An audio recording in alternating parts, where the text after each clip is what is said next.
전복에 유리한 펩타이드 한선제 개발에 대한 내용을 발표해야 될 군산대학교 서정계입니다. 발표 순서는 다음과 같이 진행을 하겠습니다. 저희가 연구 대상으로 삼았던 전복 같은 경우에는 영양학적인 것도 많이 알려져 있지만 저희는 면역 쪽에 많이 치중을 했습니다. 특히 항균 쪽에 많이 치중을 했고, 그래서 전복의 면역에 관계되어 있는 소식 중에서 아가미를 통해서 저희가 정제 과정과 그리고 추출 정제 과정을 통해서 저희가 새로운 항균 펩타이드를 전개했습니다. 그래서 그 펩타이드를 이미 저희가 이제 논문에 투고를 했고, 그 논문에 투고된 내용에 의해서 저희 이 물질이 저희가 최초로 전복에 찾은 물질이 규명이 되어 있고, 그래서 근데 사이즈가 너무 크기 때문에 저희가 이것들을 실용화하기 위해서는 사이즈를 줄이는 것, 그 다음에 활성의 범위를 좀 높이는 것, 그런 것들을 통해서 유도체 연구를 실시를 했고, 그 연구 결과들을 이전 나중에 말씀드리겠지만 저희가 전략지원 설계사업 과제를 2개를 통해서 저희가 검증을 받았습니다. 그 내용을 말씀드리겠습니다. 그리고 저희가 그 개발했던 물질들의 항균활성이라든지 아니면 기상 연구를 통해서 강한 넓은 항균활성 범위와 그리고 주로 막을 공격하는 그런 기작이 있다는 것을 밝혔습니다. 저희가 저희 기술 내용은 다음과 같고, 그리고 저희 내용들을 가지고 특허 전략 지원 사업을 컨설팅을 통해서 이거 신규성이라든지 진보성이라든지 이런 것들을 검증을 받고, 첫 번째로 거기 코멘트에 의해서 국내 특허와 PCT 출원과 미국 출원을 지금 신청해 놓은 상태입니다. 기술 물리는 다음과 같이 제가 분류를 했고, 사업화 과정도 다음과 같이 말씀드립니다. 그래서 간단하게 저희 물질에 대해서 장단점, 한계점 이런 거 말씀드리면, 항균 펩타이드는 잘 아시겠지만 작은 단백질성으로 되어 있는데 여러 가지 기작을 가지고 있는 특이한 거는 막을 공격한다는 겁니다. 그래서 기존의 항생제가 가지고 있던 굉장히 스페시픽한 타겟 사이트들을 이 항균 펩타이드는 비특이적인 그런 공격 사이트를 가지고 있고, 그 공격 사이트가 막이라는 특징이 있습니다. 그래서 그 막이라는 것들 때문에 실제 새로운 항생제 대체제를 개발하는데 장점을 굉장히 많이 가지고 있는 거고, 차세대 항생제 후보물질로 굉장히 주목을 받고 있는 물질입니다. 그래서 이 물질을 저희가 어떻게 저희 펩타이드를 개발할 건가를 저희가 장단점을 두고 보니까 가장 문제가 되는 게 생체 내에서 단백질 분해 요소에 대한 불안정성, 그리고 어떻게 이거를 우리가 원하는 식물대로 만들어낼 것인가, 2가지가 문제가 됐고, 그것들을 저희가 개선하기 위해서 연구를 수행했고, 그 연구 결과들을 저희가 특허로 진행하게 됐습니다. 그래서 저희가 하는 내용은 안정성 확보라든지 안정성 확보라든지 경제성, 가치성 확보를 저희가 진행을 했습니다. 그래서 저희 그런데 개발할 때 첫 번째 저희가 토대를 준 것들은 기존의 항생제가 가지고 있는 문제점이 뭔가, 가장 큰 문제점은 내성균 유발이었습니다. 그리고 비환경적이고 인체 친화적이다. 그래서 이것들을 해결하려고 그러면 저희가 가장 처음에 주안점을 둔 것들은, 그러면 기존 항생제가 문제점이 되고 있는 항생제 내성균에 대한 활성을 가지고 있느냐 없느냐부터 저희가 출발을 했습니다. 그래서 저희가 그런 연구를 통해서 얻은 결과에 의하면 여기 앞에 나와 있는 것처럼 여기 6가지의 지금 법정 감염성 지정되어 있는 슈퍼박테리아 중에 2번째 MRSA에 대해서 제가 타겟 사이트를 잡았는데, 그 중에 저희가 개발한 물질을 보니까 MRSA에 굉장히 강한 활성을 가지고 있었습니다. 그래서 첫 번째 저희가 목적을 했던 목적은 이루었다. 그러면 이걸 가지고 우리가 어떻게 그 다음에 개발할 것인가, 생산성이라든지 활성의 다양성이라든지 안정성이라든지 이런 것들을 추가적으로 연구를 진행했습니다. 그 결과 보니까 저희가 다양한 유도체 연구를 통해서 활성의 확장을 했고, 특히 세균, 진균, 기생충에 대한 어떤 면역적인 것도 있었고, 항암 활성도 저희가 확인을 했습니다. 그리고 그런 것들 토대로 해서 저희가 또 활성 분야의 확대를 위해서 화장품에 아니면 여드름, 충치, 특히 난포성 섬유증 이런 것들의 활용 가능성들을 확인을 했습니다. 그래서 이런 결과들을 통해서 저희가 활성적인 면의 개선을 통했고, 그리고 실제로 이런 것들이 어떻게 활용될 건가, 제형적인 면에서 보면 안정성이 또 필수가 될 텐데, 그래서 온도, 압력, 분해 요소에 대한 안정성, 솔트에 대한 안정성, 씨름 상태에서 안정성 이런 것들을 저희가 다 검증을 다 했습니다. 그리고 마지막으로 저희가 개발했던 물질에 가장 문제가 되는 게 경제성, 어떻게 우리가 원하는 상태로 많은 양들을 공급을 할 것이냐. 저희는 3가지 방법을 생각을 했습니다. 첫 번째는 합성적으로 우리가 하자. 그러려고 그러면 합성 표시가 잘못되어 있는데, 아미노산을 일단 굉장히 단편화시키자.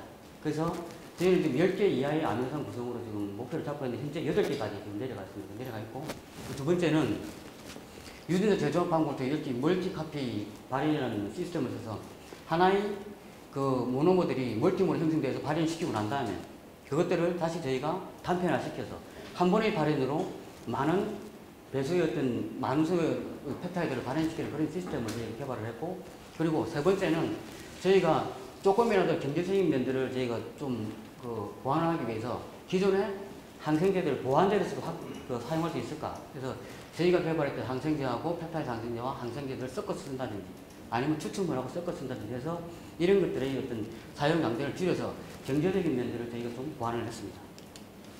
그리고 저희가 했던 내용들을 가지고 저희가 작년에 그 특허 전략 설계 사업과 두 가지 국가 과제 신청을 해서 그게 채택이 됐고, 그래서 그 분들의 코멘트를 받아서 저희가 저희 물질에 대한 어떤 분석 결과들을 얻었습니다. 그 첫 번째 얻은 결과를 보면 특허 출원 경향에서 항균 펩타이드가 어떻게 특허 출원 경향이 바뀐 용도와 하심에서 보면 국제적으로는 굉장히 성숙 단계에 들어가 있다. 그래서 지금은 그렇게 특허가 많이 증가된 상태는 아니고, 근데 특이하게 한국에서 굉장히 많이 지금 급격하게 항균 펩타이드에 대한 특허가 많이 늘어나 있고, 특히 여기는 표시가 안 돼 있지만 중국 시장이 급속하게 지금 저희보다 월등하게 지금 항균 펩타이드에 대한 특허가 많이 증가가 되어 있습니다. 그래서 그 이유는 그런 것들을 조절해서 보면 이런 항균 펩타이드 소재들이 우리나라나 아니면 중국 시장은 충분히 공략이 가능할 것으로 판단됩니다. 그리고 특허되어 있는 그런 기술 조항들, 이런 항균 펩타이드들이 어느 쪽으로 포커스를 맞춰서 지금 특허가 되고 있는지를 보면 주로 항균 활동이 가장 대부분이고, 그리고 특이할 만한 것들은 한국에서는 항염증적으로 또 연구가 좀 진행되고 있고, 그리고 이런 용도별로는 뭐 의약품에 가장 많은 경향을 가지고 있지만 그 중에서 또 특이할 것은 우리나라에서는 화장품 쪽에서 좀 많이 활용을 하고 있는 경향이 있습니다. 그리고 이거는 제가 지금 옛날 공부를 시작할 때부터 지금까지 쭉 펩타이드 항생제 개발을만 계속 해왔고, 그래서 제가 가지고 있는 그 일부 특허를 제시를 했습니다. 이렇게 제시한 이유는 이 펩타이드 항생제에 대해서 어느 정도 제가 연구 경험이라든지 이런 것도 가지고 있다는 걸 한번 말씀드리기 위해서 잠깐 봤습니다. 그래서 그런 설계 사업에서 제가 코멘트했던 결과들을 통해서 저희가 여러 가지 연구 방법을 통해서 의약품과 화장품과 식품 쪽에 저희가 응용하면 좋을 것이다 라고 판단을 내렸습니다. 그래서 그런 특허 전략 사업에서 코멘트를 하기를 항생제 시장과 화장품 시장에 응용이 가능할 것이다. 그리고 진보성이라든지 신규성이라든지 이런 것들이 국내외적으로 알려지는 펩타이드와 차별화가 된다.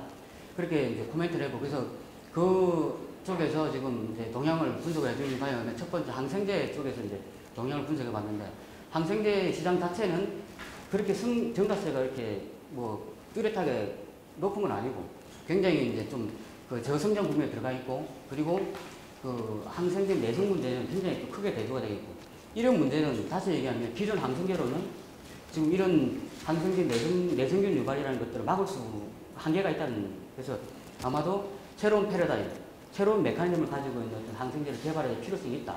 그렇게 이제 저희가 판단이 되고, 그래서 그런 판단하에서 그러면 펩타이드 의약품, 특히 펩타이드 항생제가 어떤 정도의 시장성을 가지고 있는지 보니까 실제로 보면 이게 한 31조, 펩타이드 항생제, 펩타이드 의약품들이 가지고 있는 건 한 31조 정도 됩니다. 근데 이게 나타나지 않았지만 펩타이드 항생제의 어떤 시장성은 한 3천억 정도가 됩니다.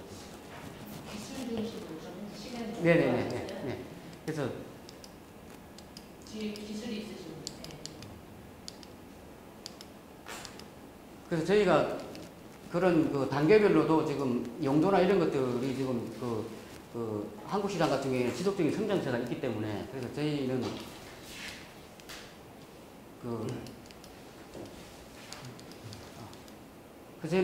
그래서 저희가 가지고 있는 것들이 여기 잠깐 기술적인 면들은 제가 시간이 없다 그래가지고 잠깐 건너뛰었는데, 요거를 잠깐 말씀드리면 저희가 기존의 항생제가 가지고 있던 어떤 단점들을 굉장히 많이 보완했습니다. 특히 보면 인체에 대한 비독성화, 그리고 세균의 활성도의 증가, 그 다음에 또는 저희가 인체적으로 보면 씨름 상태에서 어떻게 활성이 변화될 건가, 스테빌리티 보는 거에 보면 여기 보면 개선 전후에 굉장히 어떤 라이프 타임이 굉장히 많이 늘어나 있습니다. 그래서 저희 물질들 같은 경우에는 기존 항생제에 비해서 안정성, 그리고 어떤 활성의 다양성, 그리고 인체의 무해성, 내성균 유발이 없다는 것, 그리고 그런 분석에 의해서 현재는 그런 그 저희 물질들의 특성에 의해서 저희가 국제 특허라든지 PCT 출원이 지금 되어 있는 상태라고 말씀드리겠습니다. 그리고 다른 쪽으로는 저희가 뭐 해양생물 쪽에서 많은 연구를 저희가 통해서 많이 진행을 했고 저희가 가지고 있는 그 물질들의 구조 분석이나 이런 것들을 잠시 나타냈습니다. 네. 감사합니다.